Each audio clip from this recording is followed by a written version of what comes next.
नमस्कार, स्वागत है आप सभी का। एफएम न्यूज देख रहे हैं आप और आपके साथ मैं हूं नितिशा बंसल।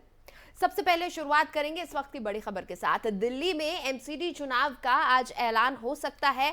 शाम 4 बजे एक बैठक होने जा रही है। बड़ी खबर इस वक्त की हम आपको बता रहे हैं। ईसी की प्रेस कॉन्फ्रेंस आज होने जा रही है और नगर निगम चुनाव की तारीख का ऐलान आज हो सकता है। दिसंबर के पहले हफ्ते में एमसीडी चुनाव हो सकते हैं। बड़ी खबर इस वक्त की हम आपको बता रहे हैं। दिल्ली में एमसीडी चुनाव की तारीखों का आज ऐलान हो सकता है और शाम 4 बजे ईसी की प्रेस कॉन्फ्रेंस आज होने जा रही है। इसी प्रेस कॉन्फ्रेंस में आज चुनावों की तारीखों का ऐलान हो सकता है। सूत्रों के हवाले से खबर है कि दिसंबर के पहले हफ्ते में हो सकता है एमसीडी का चुनाव। तो दिल्ली एमसीडी चुनाव को लेकर लंबे वक्त से सुगबुगाहट जारी है। बीजेपी और आप के बीच एमसीडी चुनाव को लेकर काफी गहमा गहमी भी देखी जा रही थी और अब आखिरकार चुनावों की तारीखों का आज ऐलान हो सकता है। शाम 4 बजे एक प्रेस कॉन्फ्रेंस करने जा रहा है ईसी और इस प्रेस कॉन्फ्रेंस में दिल्ली एमसीडी के चुनाव की तारीखों के ऐलान की संभावना है। सूत्रों के हवाले से खबर यह भी है कि दिसंबर के पहले हफ्ते में एमसीडी के चुनाव हो सकते हैं। तो बड़ी खबर इस वक्त की हम आपको बता रहे हैं। दिल्ली में एमसीडी चुनाव का आज ऐलान हो सकता है। शाम 4 बजे ईसी की एक प्रेस कॉन्फ्रेंस आज होने जा रही है और इसी प्रेस कॉन्फ्रेंस में चुनाव की तारीखों का ऐलान हो सकता है। खबरों के मुताबिक दिसंबर के पहले हफ्ते में चुनाव संभव है दिल्ली में। दिल्ली एमसीडी के चुनावों की आज तारीखों की घोषणा हो सकती है और दिल्ली एमसीडी को लेकर बीजेपी और आम आदमी पार्टी के बीच ठनी हुई है। लगातार बयानबाजियों का दौर जारी है।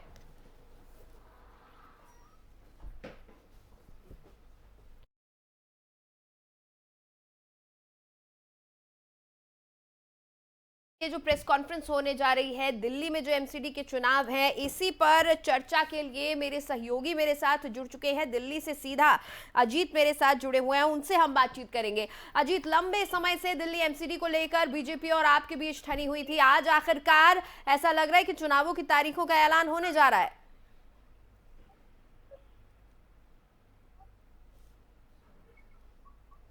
अजीत, मेरी आवाज आ रही है आपको?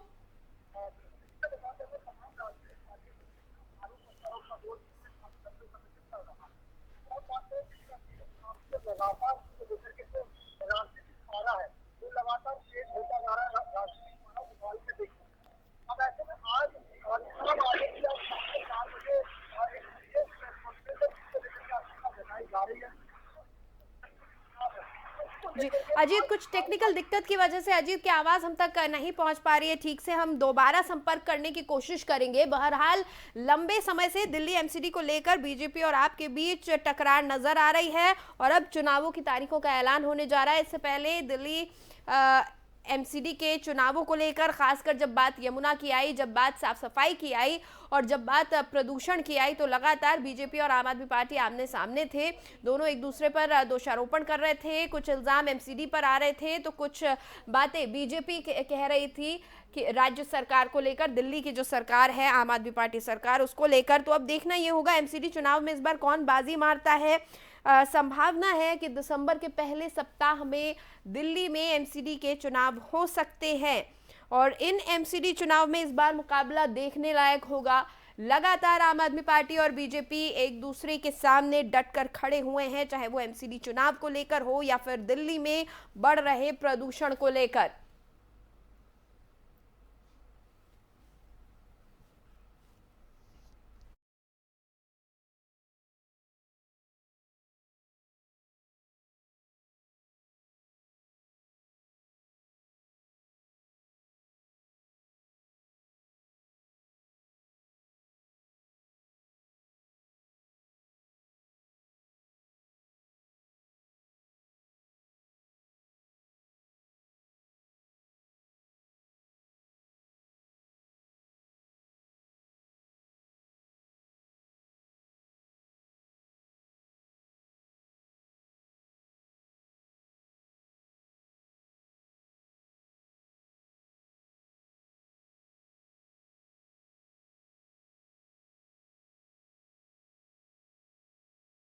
इस वक्त मेरे सहयोगी अजीत मेरे साथ सीधा जुड़ चुके हैं, उनसे हम बातचीत करेंगे। अजीत, दिल्ली एमसीडी के चुनाव इस बार काफी रोचक होने जा रहे हैं। लगातार आम आदमी पार्टी और बीजेपी एक दूसरे पर हमलावर रहे हैं। आज तारीखों का ऐलान हो सकता है।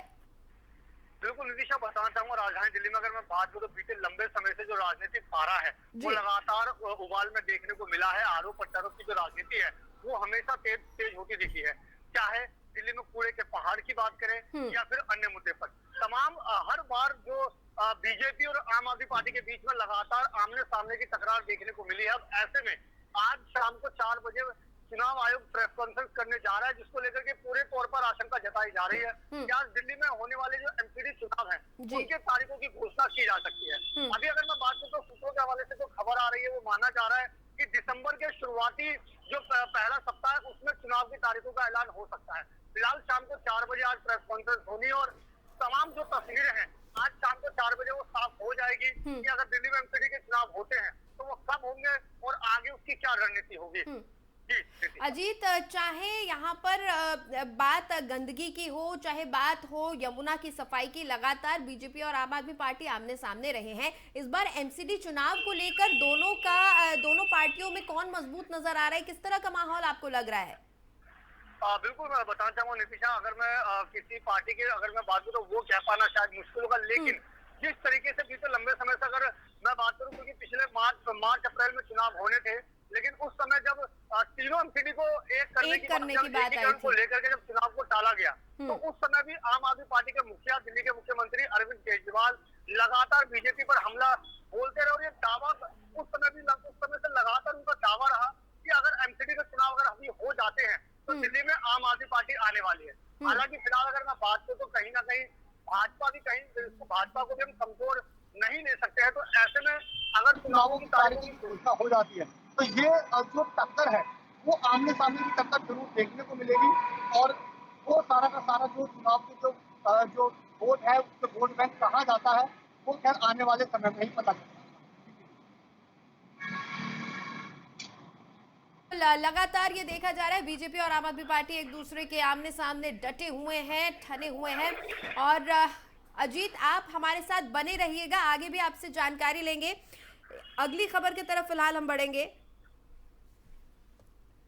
तो दिल्ली में आज एमसीडी चुनावों की तारीख की घोषणा हो सकती है। शाम 4 बजे ईसी की जो है प्रेस कॉन्फ्रेंस होने जा रही है। संभावना ये है कि दिसंबर के पहले हफ्ते में एमसीडी के चुनाव होंगे। इससे पहले हर मुद्दे पर आम आदमी पार्टी और बीजेपी आमने सामने रही है। दिल्ली में सरकार है आम आदमी पार्टी की, वहीं एमसीडी जो है बीजेपी के पास है। एमसीडी में बीजेपी ने जीत हासिल की थी। अब देखना यह होगा कि इस बार कितना रोचक ये चुनाव रहता है। चलिए अगली खबर की हम बात करेंगे। दिल्ली में हवा और जहरीली होती जा रही है।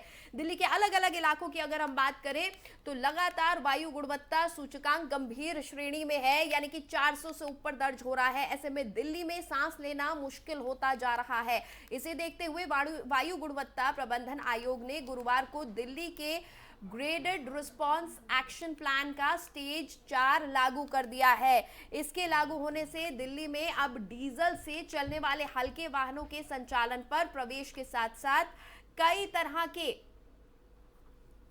प्रतिबंध रहेंगे। और इस बीच आज दिल्ली के पर्यावरण मंत्री गोपाल राय ने हाई लेवल मीटिंग बुलाई है। संभावना है कि इसमें कई फैसले लिए जा सकते हैं। राष्ट्रीय राजधानी दिल्ली और इसके आसपास बिगड़ती आबो हवा में लोगों को सांस लेने तक में मुश्किल हो रही है। वायु प्रदूषण की इस स्थिति को देखते हुए मुख्यमंत्री अरविंद केजरीवाल ने दिल्ली में सभी प्राइमरी स्कूल बंद करने का फैसला लिया है।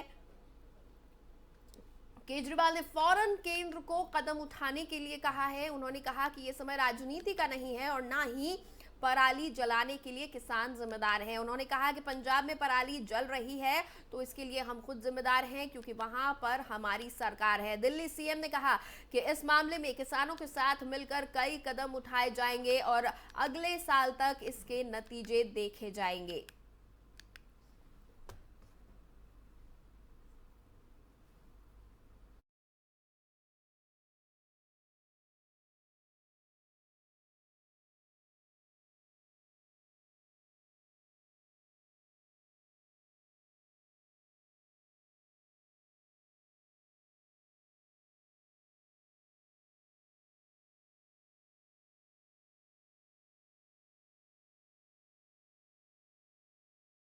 और दिल्ली एनसीआर में प्रदूषण से लोगों को काफी दिक्कतों का सामना करना पड़ रहा है। नोएडा पर प्रदूषण की परत छाई हुई है, इसके कारण लोगों को परेशानी का सामना करना पड़ रहा है। वर्तमान में खासकर दमा और सांस की समस्या झेल रहे लोगों को अतिरिक्त सावधानी बरतने की जरूरत बताई जा रही है। सुबह के समय सैर करने से बचने की भी सलाह दी जा रही है। ऐसे में नोएडा प्राधिकरण के द्वारा शहर में सफाई अभियान के लिए लगाई गई मैकेनिकल स्वीपिंग की मशीन ही शहर को खुद प्रदूषण फैलाती हुई शहर में और नजर आ रही है, जिसके कारण लोगों का सड़कों पर चलना दूभर हो गया है। नोएडा की सीईओ ने मानक के अनुरूप निर्धारित गति पर मैकेनिकल स्वीपिंग मशीन को चलाए जाने के निर्देश दिए हैं।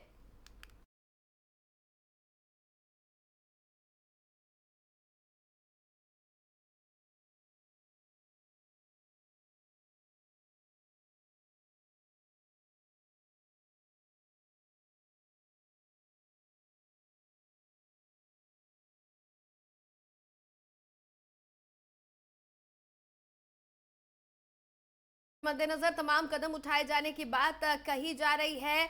लगातार जो हम आपको तस्वीरें दिखा रहे हैं, किस तरह की तस्वीर दिल्ली एनसीआर में नजर आ रही है। सुबह के समय सैर करने से बचने को कहा जा रहा है। स्वीपिंग मशीन को भी ये बता दिया गया है कि एक निर्धारित गति पर ही ये चलेगी। जो मैकेनिकल मशीन है, हर कोई प्रदूषण से परेशान है और इसका असर सबसे ज्यादा बच्चों पर हो सकता है। ऐसे में गौतम बुद्ध नगर में 1 से लेकर 8वीं कक्षा तक के बच्चों की पढ़ाई ऑनलाइन करवा देने के आदेश दिए गए हैं। ये व्यवस्था फिलहाल 8 नवंबर तक अनिवार्य रूप से लागू रहेगी। इसको लेकर आदेश जारी कर दिए गए हैं। आदेश में यह भी कहा गया है कि 9वीं से 12वीं तक के छात्रों के लिए भी ऑनलाइन क्लास संचालित की जा सकती हैं। तो गौतम बुद्ध नगर जिला स्कूल निरीक्षक धर्मवीर सिंह द्वारा जारी आदेश के मुताबिक स्कूलों से कहा गया है कि अगर संभव हो तो 9वीं से 12वीं कक्षाओं की पढ़ाई भी ऑनलाइन कराई जाए। आदेश में बाहरी गतिविधियों जैसे कि खेल, प्रार्थना सभा, पूरी तरह से इस पर रोक लगाने के लिए कहा गया है। सिंह ने कहा है कि सभी स्कूलों को 8वीं कक्षा तक की पढ़ाई ऑनलाइन कराने होंगी और इससे संभव और अगर संभव हो उनसे तो 12वीं तक की कक्षा की भी पढ़ाई ऑनलाइन माध्यम से करानी चाहिए। यानी दिल्ली और एनसीआर पूरी तरह से इस वक्त प्रदूषण की मार झेल रहा है। अजीत मेरे साथ लगातार बने हुए हैं, उनसे हम बातचीत करेंगे। अजीत, जिस तरह से हम देख रहे हैं दिल्ली में केजरीवाल ये कह रहे हैं कि केंद्र सरकार को कदम उठाना चाहिए, लेकिन इसके साथ ही उन्होंने ये भी स्वीकारा कि पंजाब में अगर पराली जलाई जा रही है तो हमारी गलती है क्योंकि सरकार हमारी है।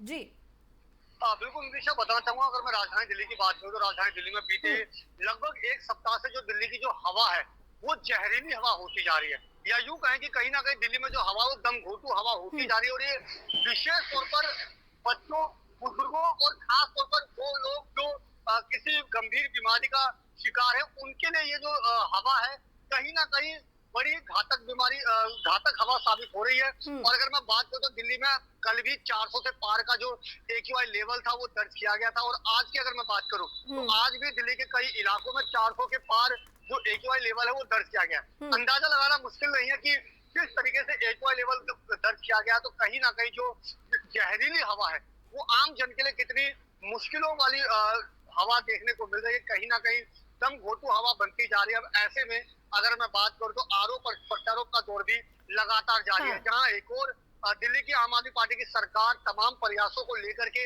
केंद्र सरकार को घेरने का काम कर रही है। तो वही केंद्र सरकार भी पंजाब के ओर से निशाना साधते हुए जो पराली की जो घटनाएं हैं उसको लेकर के आम आदमी पार्टी पर निशाना साध रही है। केंद्र सरकार की तरफ से ये कहा भी गया है कि जो आम आदमी पार्टी की जो सरकार है पंजाब में, वहां पर इस बार लगभग 19% की जो ज्यादा जो पराली जलाने की जो घटनाएं हैं वो ज्यादा दर्ज की गई है। तो कुल मिलाकर के दोनों के आम आदमी पार्टी और केंद्र सरकार दोनों के बीच में लगातार आरोप और प्रत्यारोप का दौर भी लगातार जारी है। लेकिन अजीत, इन आरोपों, इन राजनीति के बीच हार रहा है आम इंसान, क्योंकि अब बात ये हो रही है ऑनलाइन पढ़ाई की जाएगी। गौतम बुद्ध नगर में तो ये कह भी दिया गया है नोएडा में कि ऑनलाइन पढ़ाई करवाई जाए 1 से लेकर 8 तक के बच्चों की, और जो 9 से 12वीं तक के उनके लिए भी ये व्यवस्था की जाए। दिल्ली में भी यही बात चल रही है कि प्राइमरी स्कूल्स को ऑनलाइन कर देंगे, स्कूलों में बच्चों की छुट्टी करवानी होगी।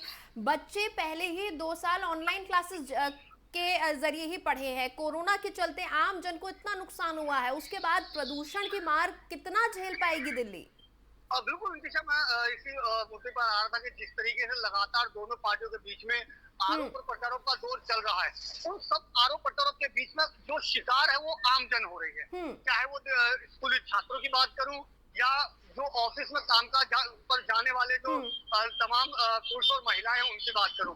बच्चों की अगर मैं बात करूं, जैसा कि नोएडा में प्रशासन की ओर से 1ली से 8वीं तक के स्कूल को फिलहाल बंद करने के आदेश दिए गए हैं। वहीं अगर मैं दिल्ली की बात करूं तो दिल्ली में भी जो एमसीडी के स्कूल हैं उनको भी अभी छुट्टी देने की बात चल रही है। वहीं सरकारी कामकाज में भी वर्क फ्रॉम होम की बात लगातार चल रही है। तो कुल मिलाकर के कहा जा सकता है इन तमाम आरोप और प्रत्यारोप के दौर में जो आम जन है जो वो शिकार हो रहे हैं और कहीं ना कहीं उन्हीं को इसका दिक्कतों का सामना करना भी पड़ेगा, चाहे वो पढ़ाई की बात करूं या ऑफिस के कामकाज की बात करूं। तो कुल मिलाकर के इन सबका शिकार आमजन हो रहा है। अजीत, जैसे लगातार बात हो रही है कि ये जो प्रदूषण है इसके लिए केंद्र सरकार को कदम उठाने चाहिए, जबकि इससे पहले अभी कुछ ही दिन पहले पिछले हफ्ते अरविंद केजरीवाल खुद की पीठ थपथपा रहे थे कि दिल्ली में प्रदूषण कम है, दिवाली बीत गई लेकिन उसके बावजूद प्रदूषण कम है। बिल्कुल नितिशा, जब दिवाली बीता, दिवाली के अगले दिन का जब पॉल्यूशन लेवल जब चेक किया गया तो उसको लेकर के केजरीवाल सरकार ने अपनी पीठ थपथपाते हुए ये कहा कि बीते 2021 के मुकाबले इस बार का जो पोल्यूशन जो लेवल है वो काफी कम रहा। लेकिन अगर मैं बात करूं उस दिन के बाद से लगातार जो प्रदूषण का लेवल है वो लगातार बढ़ता जा रहा है। हालांकि दिल्ली सरकार ने प्रदूषण को लेकर के एंटी स्मोक गन लॉन्च किया।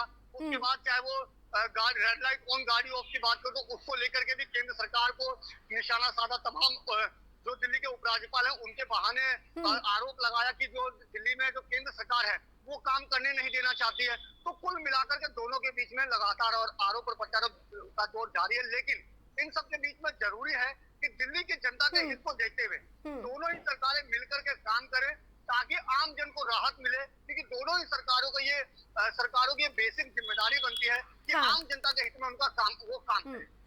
अजीत, देखिए कोविड के दौरान भी दिल्ली बहुत बुरी तरह से जो है शिकार हुई थी। कोरोना के मरीज दिल्ली में बेतहाशा थे, लोग परेशान थे, अब बीमारी से जूझ रहे थे। एक ही परिवार के कई लोग अस्पताल में भर्ती हो गए थे और उसके बाद लोगों में कई कॉम्प्लिकेशंस देखे जा रहे हैं, जिसकी वजह से लोगों को ब्लड प्रेशर की, हृदय रोग संबंधी दिक्कतें हो गई हैं, लोगों को कई ऐसी बीमारियां हो गई है, लोगों को सांस लेने में दिक्कतें होती है, लोगों के शरीर कमजोर हो गए। और ऐसे में ये प्रदूषण दिल्ली वासियों को एक और सजा से कम नहीं है। गोपाल राय आज एक हाई लेवल मीटिंग उन्होंने बुलाई है, पर्यावरण मंत्री दिल्ली के जो है गोपाल राय, इसके बारे में क्या कुछ जानकारी मिल पा रही है?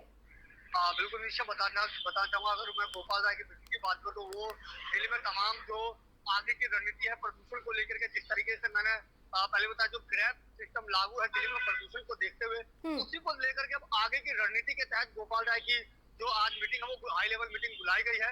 लेकिन अगर मैं बात करूं बीते कोरोना का समय गया, अब प्रदूषण का लेवल है कहीं ना कहीं, क्योंकि अगर मैं बात करूं विशेष तौर पर, क्योंकि जो तमाम विशेषज्ञों का भी मानना है जो कोरोना की मार जिन्होंने कोरोना में जो शिकार हुए कोरोना का, उनके लिए विशेष तौर पर ये जो प्रदूषण वाली दम घोटू हवा है वो बेहद खतरनाक साबित हो सकती है। तो ऐसे में जो हाई लेवल मीटिंग है जरूरी है कि उसमें कोई ठोस कदम उठाए जाए ताकि आम जन को राहत मिल सके और आम जन एक राहत भरी सांस ले सके।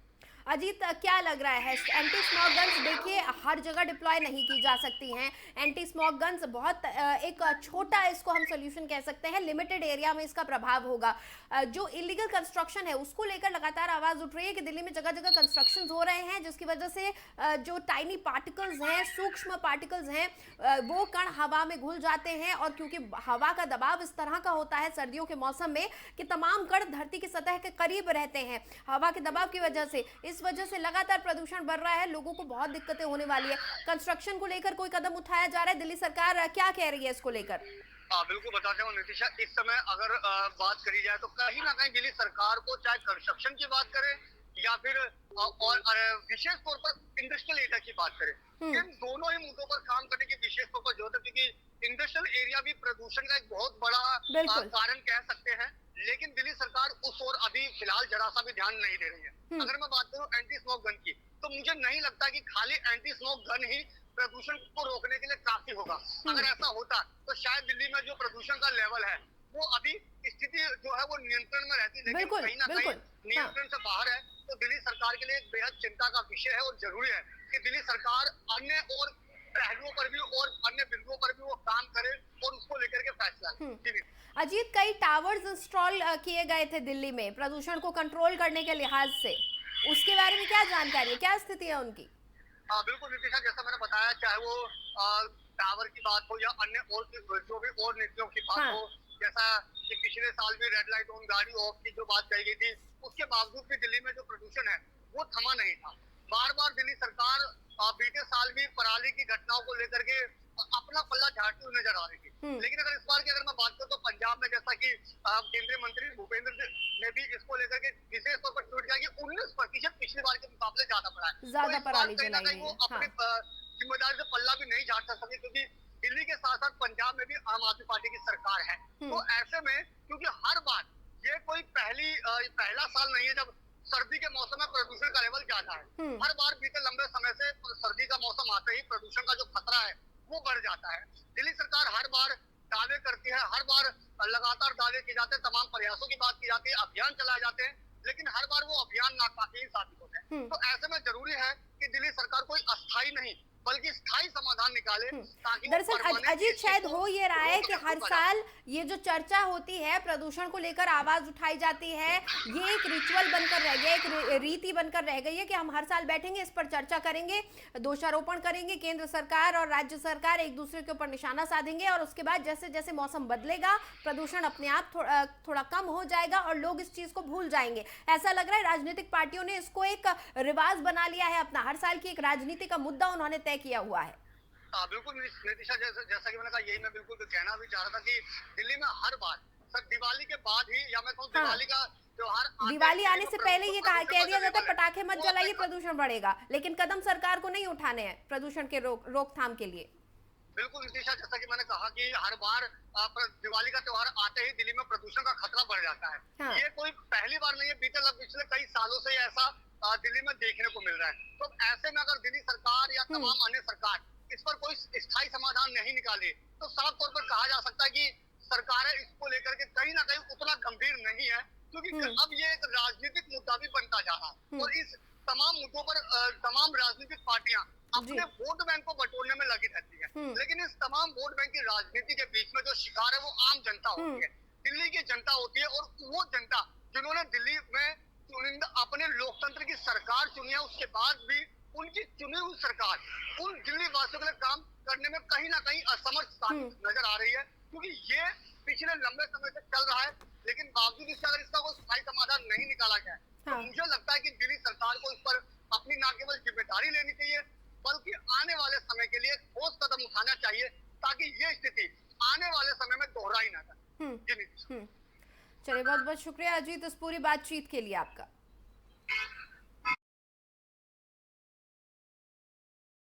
मेरे सहयोगी दिल्ली से मेरे साथ सीधा जुड़े हुए थे, उन्होंने बताया कि किस तरह से लगातार बातचीत हो रही है और राजनीति इस पूरे मुद्दे पर की जा रही है, लेकिन अभी तक कोई स्थायी समाधान निकालती हुई कोई भी सरकार नजर नहीं आ रही है, ना तो दिल्ली की आम आदमी पार्टी सरकार, ना ही केंद्र सरकार। हर साल प्रदूषण को लेकर राजनीति शुरू हो जाती है, चर्चाएं और आरोप प्रत्यारोप का दौर शुरू हो जाता है, और जैसे ही दिवाली आने लगती है इसको लेकर, प्रदूषण को लेकर सुगबुगाहट शुरू हो जाती है, लेकिन आमजन इस राजनीति के बीच सिर्फ पिसता हुआ नजर आ रहा है।